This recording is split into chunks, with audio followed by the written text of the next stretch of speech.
if we had the rights to Jay-Z's public service announcement, this is where we would play them. We do not have those rights, but I will just tell you, I'm back. I'm back to haunt your nightmares. I'm sure Jeff is. Maybe Jeff's not glad that I'm back, but I am back. Hopefully I am. Don't start stuff.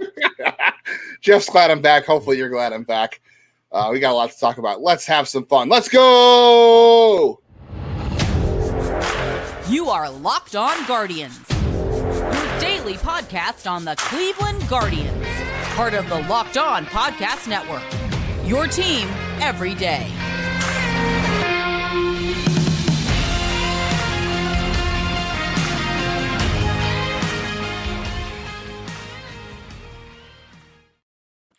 We have Justin back, which is great news, and we're going to get into some fun things on an off day. But first, I want to say that this episode is brought to you by GameTime. Download the app, create an account, use the code LOCKEDON for $20 off your first purchase. If you're going to buy tickets, why not save $20? Last minute tickets, lowest prices guaranteed. Justin, I'm going to brag here for a moment. Guess which one of us is going to be on Locked On Brewers this week? It's not you. What? Oh, man. If you don't bring Corbin Burns, well, I guess Corbin Burns is not going to solve the Guardians' issues, but he's got his own issues too. So, man, Locked On Brewers. After all those talk with the Brewers, you're the one. Are you leaving me? Is that what's happening? Yes, that's what happened. I'm going to do both.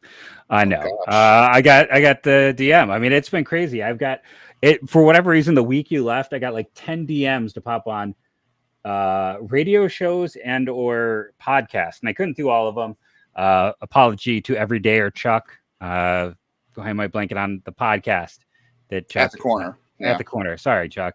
Who I completely blanked out and didn't show up for the podcast. Luckily, they had to cancel.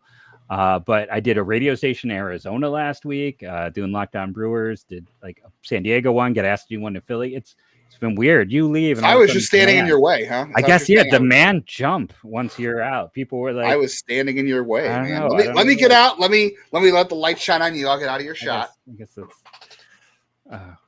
what's that movie? Now I'm thinking about. You had to get all the light. All the light went to you. Right in the comments if you can tell me what movie that's from. I'm remembering. I was thinking a Brady Bunch thing. Marsha. No, there was like a movie where someone complained about being in the light of someone else, or like it was Fred Claus. There we go. That's a weird movie to pull out of my memory banks. I don't even remember necessarily seeing Santa Claus or Fred Claus. Oh, that's a weird one.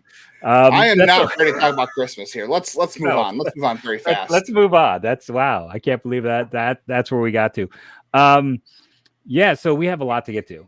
Even though there is no game today, you can look at our little beautiful graphic that Justin put together. You're watching on YouTube, yeah. If you're watching on YouTube. Division playoff outlook. Boy, this division's terrible. It's not good. The Twins aren't good. The Guardians, let's face it, they're not a good team. None of these teams in this division have a shot at the wild card.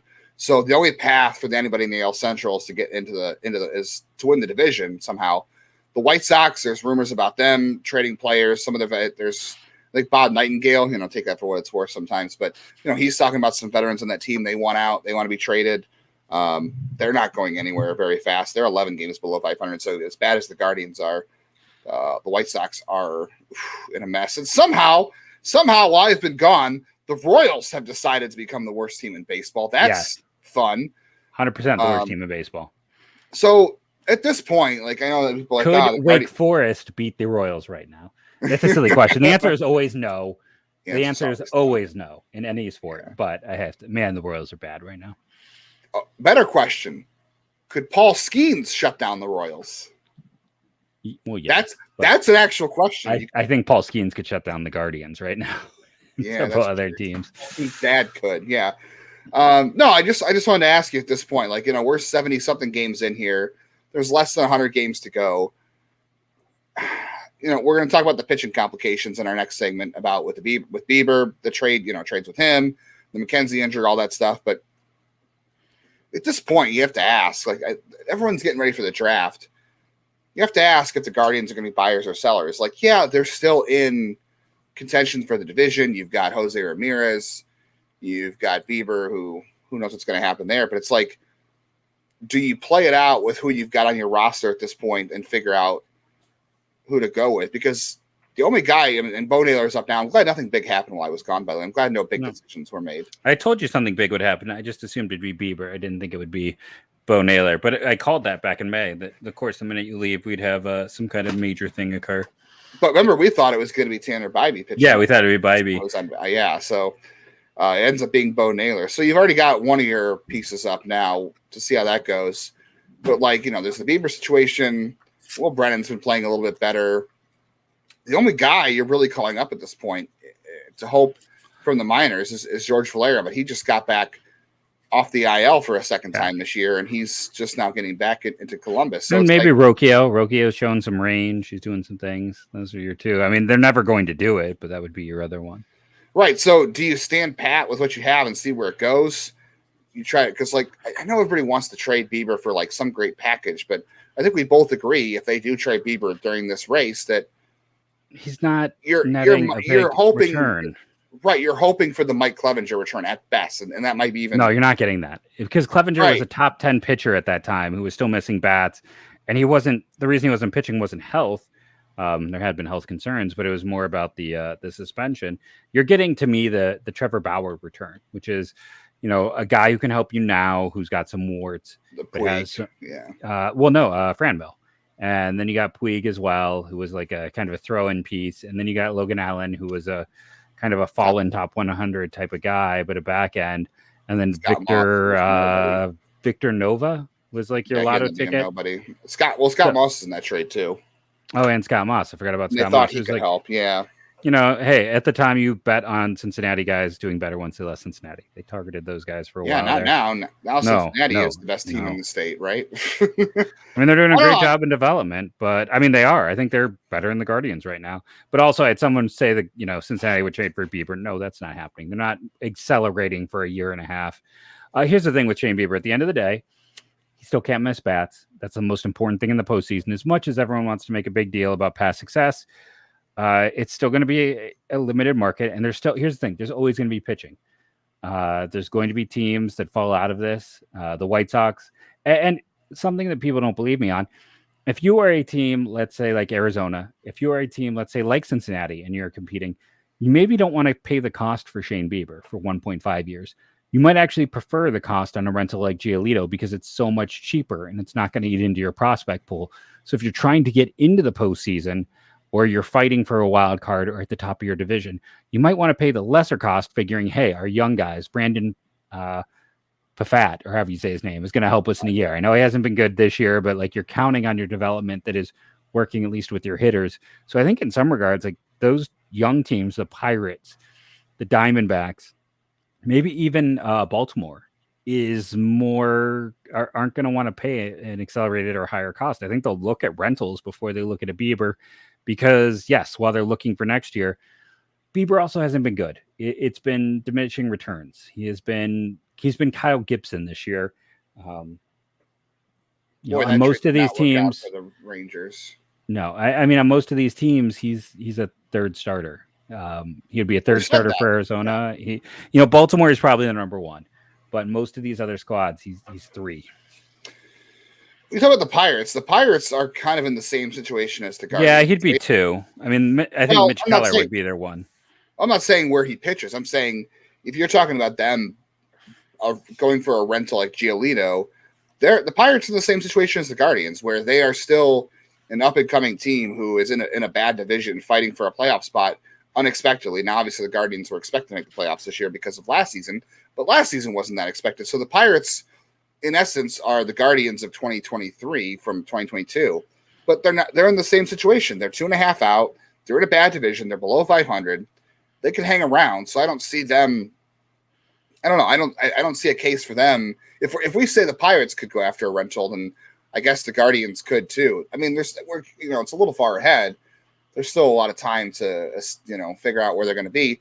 But I think at the end of the day too, with the, talking about playoffs and the division being the only route for them, I think we know that the Guardians are never actually buyers or sellers. They are just like the Rays. Yes. They are merchants of opportunity. They are looking for. Yeah, you're talking. They might be both. Yeah, and the Rays always have been. Rays, but for the first time, might be pure buyers this year because there's no reason for them to sell anything. And unless they want to sell high on someone they're getting more performance out than they expected. Maybe they trade Harold Ramirez because they have what's his name at first base, Kyle Manzardo coming up, but they could still trade Bieber and still be. It was the same as Bauer. They traded Bauer and they were still buyers because Franmil and Puig were expected to help immediately, and they did. So the outfield was such a disaster. Right. You just kind of have to reshuffle the deck to figure out, okay, is Will Brennan a future everyday player? He doesn't hit lefties well. You're stuck with Josh Bell no matter what at this point. Are you making room for Valera in the second half at some point? Is there room for him? You got to kind of decide where you're going with this thing. So you could still, it really depends on what they get back. But I mean, I could see this team trading Shane Bieber for somebody that wants him and still being in the race in the second half. Because I know the pitching situation is complicated right now. We're going to get out in the next segment. Again, I can still see them trading him and being probably going to be Bauer. It's going to be like Bauer. He's going to be part of a three-teamer where there is maybe a third team, a team that wants prospects that is going to have a. But the other problem right now is like teams need bats. Like offense is still down across the league. You're trying to find that is going to be difficult. And as you said, it's like pitching. Texas needs pitching. Yeah. Yes, it's like finding unless you're going to get an outfielder. Listen, I love Miles Straw, but he is what he is. And if you can have a situation where Brennan or Quan can be okay in center, this offense needs another consistent bat. So it's like probably an outfielder is where we're looking. But I'm saying here is there's no reason to trade for a rental. No, and this team never does that anyway. So I'm saying whatever they go out and get, if they do anything, if they are towing the line of buying and selling, just being opportunistic, it's not going to be a rental. It's going to be a piece they think is long term. But you've also got to consider who you're blocking when you do that, because I know you don't really have a center field of the future because Straw's locked up and, like you said, he is what he is. Then you got Brennan and Valera and Gonzalez somewhere in there. So it's such a crapshoot right now and how they're going to handle this. But I think you just need proven consistency and approach, because like at the same time, like Quan is sitting there hitting 260 right now. And if he's hitting 260, he's not a starter in baseball. Like you need him closer to 290. He's going Miles Straw taking that contract maybe. Yeah, Miles Straw. Brennan is right now probably their most productive outfielder. Maybe I'll regret saying that if I look at the data, but it's like, Quan he has tanked his value. Yeah, the sophomore slump maybe. Hopefully, let's get into the pitching complications. I want to ask you about that real quick. We're going to do a minor league update, a draft update, and we're going to talk about the Oakland series coming up here in just a moment.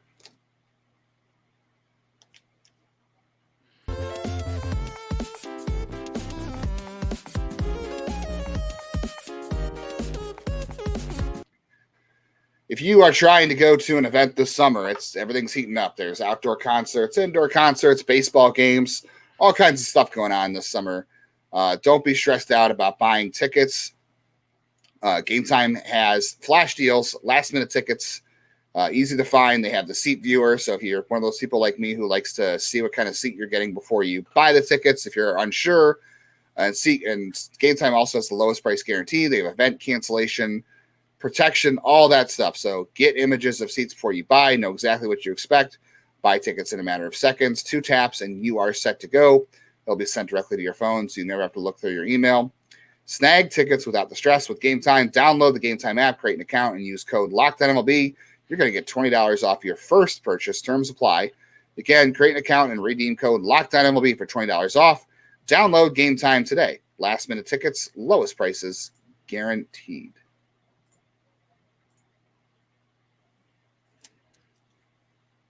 And don't forget, on Tuesday, the Guardians and the Athletics start a series at 7:10. You can check out the action on SiriusXM by just searching Guardians on your app. Did you know Oakland currently has 2 of the top 20 hitters by weighted runs created plus?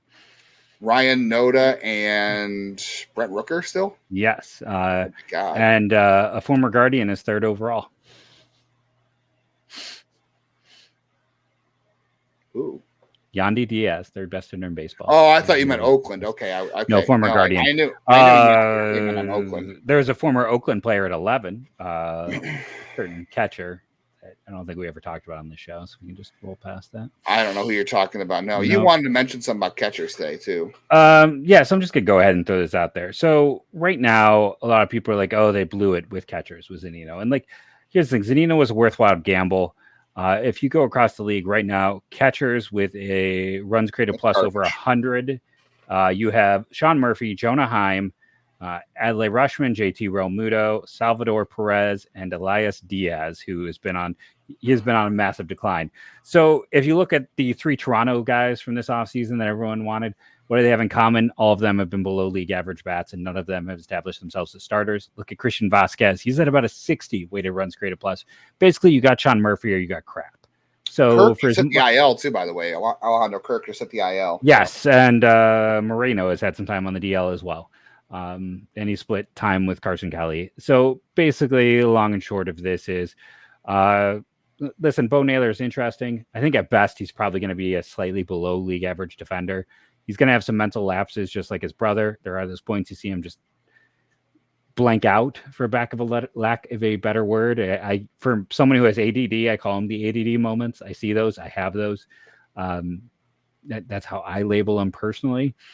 But I think he can be at least a league average catcher. The arm is strong. He was a third baseman as a prospect. Arm strength is not the issue. Yeah. No, he's a good athlete. The bat and the athleticism are there. I love the fact that he became bilingual. Like, that is a huge trait for a catcher to have anymore. I think he's going to be fine. I'm not worried about him. And soon the framing isn't going to matter. So yes. Once you get robot, that's one element. Yeah, that's one element. I don't think he's going to ever be good at framing. He's never going to be good at getting those balls low in the zone. There's going to be ones that get away from him. He's never going to be in the Gold Glove conversation. But I think he'll be fine. But general, anyone who's out there like, oh, Cleveland missed in free agency, Cleveland missed on catchers. Oakland wanted Ruiz. Bo Naylor is not as good of a trade prospect as Wilson Contreras is, because the Brewers can fix every catcher. It doesn't matter how bad they are defensively. Wilson Contreras, the brother of, right? Or no, Wilson is the catcher in St. Louis. William, who's his brother, right? Yeah. William Wild Bill. Should have known that, of course. He had an awesome year. Basically, what he did offensively is what you're hoping George Valera does in most, at his peak. But he's an awful defender. Milwaukee can fix every defensive catcher, so it doesn't matter. Cleveland couldn't compete with that because, like I said, Milwaukee can. Unless they would have forked over some pitching. Yeah, you would have had it's like, unless you're willing to trade Bybee and Allen, and it was probably actually Bybee and Williams. It was probably the ask, and it wasn't going to happen. So you weren't getting Murphy. The rest of it was a crapshoot.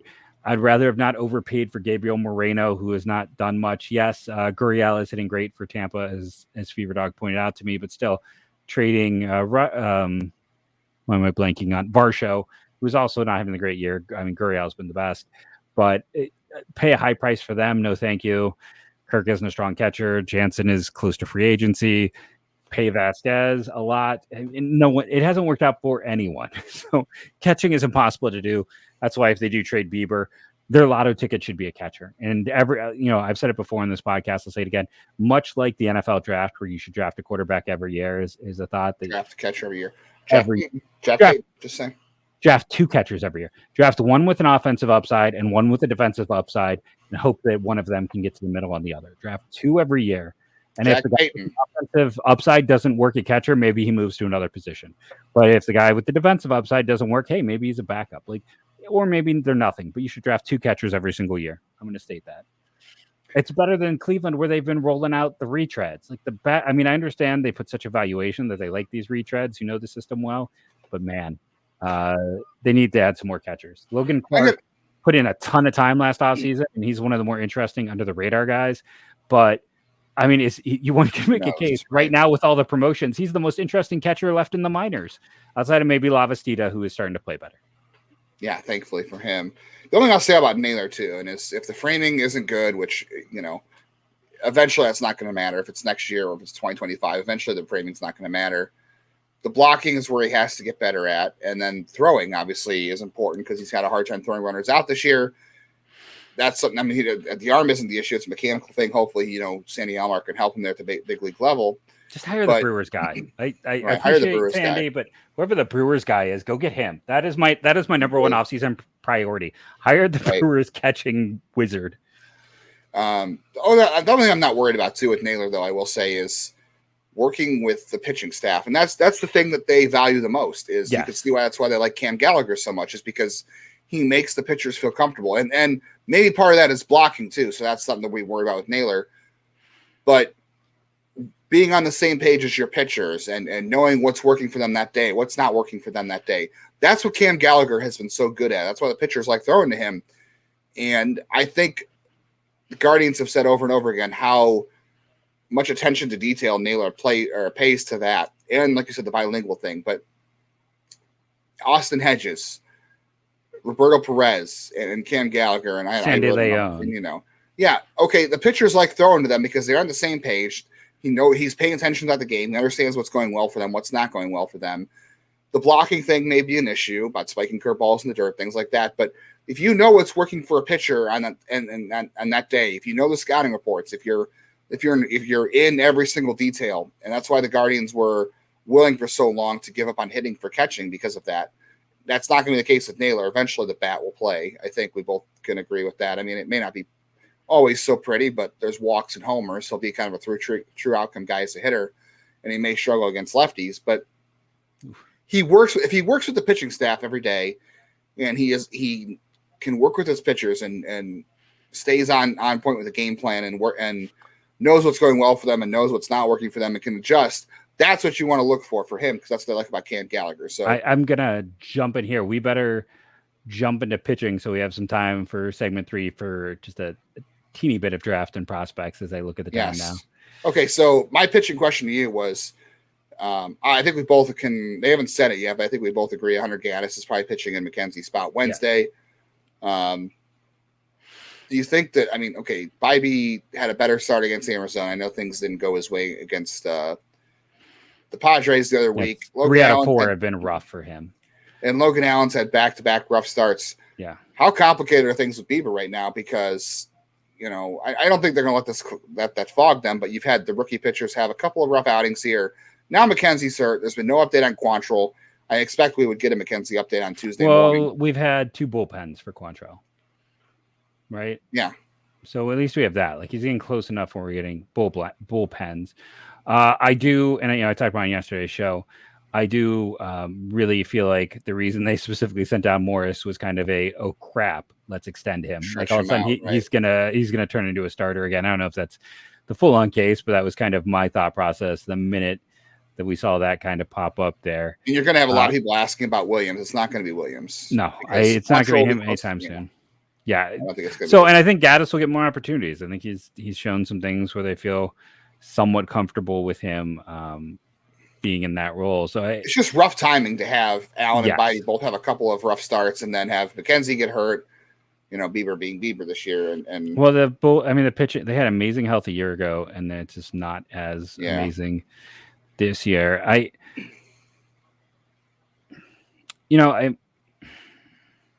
We should probably get to the draft. The draft stuff. I'll say this. I'm going to throw a tease for later in the week. We'll eventually come back to the trade talk. I'm looking at 3 players that are guys that maybe we can discuss later on in the week. I'll tell them to Justin after the show, and we'll see what people think. Any thought process is. We'll throw some names that would allow them to be buyers and sellers at the same time. But let's take that break, come back, and talk some prospects and draft.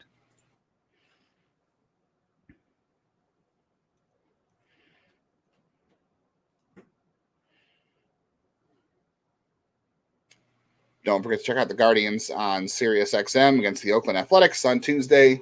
Search Guardians on your Sirius XM app to hear the home radio call. All right, you want to do a quick draft thing real quick? I'm going to start with some minor leaguers.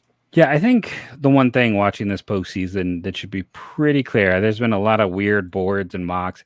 I'm not going to crap on anyone, but go to the experts. Don't just send me videos or pop up because somebody who might write for a big name site is deciding to cover the draft. Know your dudes. Trust Carlos, trust Mayo, trust Callis, trust Brian Sikowski, trust Burke Granger. These are the people I go to. These are my dudes that I have got. I enjoy Keith. Keith is an acquired taste, but I do enjoy Keith. But that, my core crew are those guys I mentioned. Go to trusted sources. Having said that, Paul Skeens' performance kind of put him in the Strasburg tier this past weekend. I'm still going Dylan Cruz 1, just because there is a lot more surety. Even if like Skeens could maybe pitch in the big leagues tomorrow, like with what he was showing, I think it's not going to happen. But like let's say the Pirates took him 1. There's a case to be made for him pitching in their bullpen if it's tight down the stretch. Like one can make that argument that could happen. Now, I'll also say one could make an argument that Cruz could debut for the Pirates this year. I also believe that strongly in him. Long story short, those first 3 guys, if you don't take Cruz, Langford, or Skeens in the top 3 picks, you screwed up. You blew it. Let me ask you a question about that real quick. I asked somebody else this. Okay. Because it's different with Cam Collier. This happened last year where the Reds kind of bought him down the board, right? They were floating enough money out there to get him to where he wouldn't sign. And it's different with Skeens because he's in college. And boy, if you go back to college next year, you're risking a whole crap ton of money, obviously. But is there any possibility that there is a team? Okay, so the Pirates probably shouldn't take him because Dylan Cruz might be a generational talent. But like, let's say the Nationals here, they're not contending next year. Paul Skeens could be in the rotation next season. What are the odds that there's a team out there who can maybe buy Paul Skeens down the board a little bit because they could say, hey, you're going to be in the rotation next season.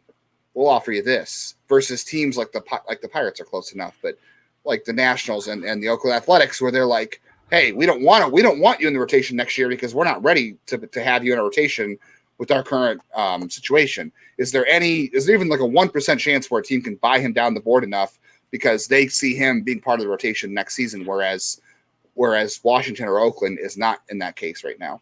No, because you got the Pirates at 1 who are currently contending, and you have Texas at 4 who might be the best team in the American League. So if I don't see him getting past 4. Like if he's there, Texas jumps him. There's no way. They have the money, they have the means. They like college performers. He's not getting past 4. I don't see any route for him getting past 4 in my mind. If he does, I feel like then you got the Twins at 5, and you know what? They'll go all in, and they have spent big on guys. So it's like it is set up right now. A situation 4 or 5 schemes at least. Yeah, if you're looking at this draft, 3 of the top 5 teams in the MLB draft are set up to be in the postseason right now. So there isn't that situation of slow playing it for most of these guys. It's actually the 6 to 10 range is more of these teams are really flipping bad. It's not the 1 to 5 range. It's the 6 to 10 range. Yeah. So I don't think so. I think, I honestly, I still think it probably goes Cruz. I think it's going to go Cruz or Skeens 1, 2. And then I think it'll be one of them. And then Langford at 3 with a slight chance. Some people really love Walker Jenkins. I think that's a mistake. I could be wrong. But then it feels like if Texas might go Jenkins at 4. And then after that, I think it's personally at that point, it opens up. I think it could go any number of ways at Minnesota. I wouldn't count any player, anything out. I kind of think they might go Teal. But I don't think Teal is as safe as everyone wants to make him. Like everyone loves to talk about safety. Go look at Pavin Smith's numbers at Virginia.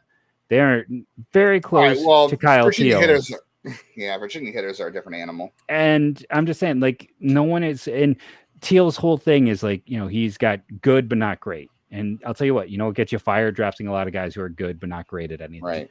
Because that's what ends up not translating. You need stellar carrying tools. Especially and if if you're going to spend a top 5 pick on a guy who we think can stick a catcher and has some great, base tools, but is not necessarily a 65 or 70 on anything, that's how you fail as a GM. So I'm not saying I'm okay. I am saying like Kyle Teal is not going to be one of my top 5 guys. He's going to be a top 10, but he's probably maybe even 11. Like I think it's going to be interesting to watch. But prospects. All right, prospects. Well, obviously I was out of the country for the last week, so here's some guys I looked at. I came back. Doug Nikhazy, I'm excited that he has only had no more than 2 walks in his last 5 starts. He had a start last week where he only walked. He didn't walk anybody and struck out 8. The next time out, he had a career high 11 strikeouts, only 2 walks. So last 25 innings, 36 strikeouts and only 7 walks. That is improvement for Doug Nikhazy. I know people have been tweeting about me about Jonathan Rodriguez. Yes, the numbers are fine this year. He strikes out more than Oscar Gonzalez, or less than Oscar Gonzalez, or I should say more. He also walks more than him. Mm-hmm. The power is legitimate. We've talked about it on the show before. There's no outfield defense there except for the arm. He's winning me over slightly. Like at the beginning of the year, I was like, okay, he wasn't a top 30 guy, but like, I don't know. He's kind of like turning into that Oscar range. He's a poor man's Franmil Reyes, I think, at the best. That's his best outcome to me. And that's a major league play right there. Yes. I don't know if it's something that helps the Guardians right now. Obviously, Juan Brito is tearing the Eastern League apart through 80 plate appearances. Get that man to AAA. Find him room up there. Move him up. Might as well. He's on the 40-man roster. A little disappointed that our buddy Nate Furman's having a hard time in high A so far. Striking out. Expected as the small school guy, though. Like, I think we all got a little too focused on his performance against younger guys. We have said that pitching at low A is horrendously bad, but the good indicators are that his swinging strike rate is still the same. He's not striking out a whole lot. The walks are down. That's part of his issue because obviously pitching at high A is a little better. So it'll take some time to adjust to that. And then again, complex league stats, but I was watching some video on Rafael Ramirez the other day because there's a guy from the Athletic, and I think it's the Welsh One is the guy's name. He's a fantasy guy. He had video from Arizona, Rafael Ramirez. That kid's swing is fantastic. He is lighting it up down there, and stats are stats, but he is walking a ton, doesn't swing and miss a lot. Super excited for that kid. He does not turn 18 until next month. So very excited for Rafael Ramirez. And then real quick, that's all I got for the minor league update right now. Real quick, I just want to rant. I didn't get a chance to talk about the with Oakland coming to town. Rob Manfred is a super douche. He is bad for baseball. At this point, I think everybody should realize that Rob Manfred doesn't have his job to make baseball better. He doesn't make it better for the fans. He doesn't make it better for you and I. He is here to make rich people more money. That's all he exists for.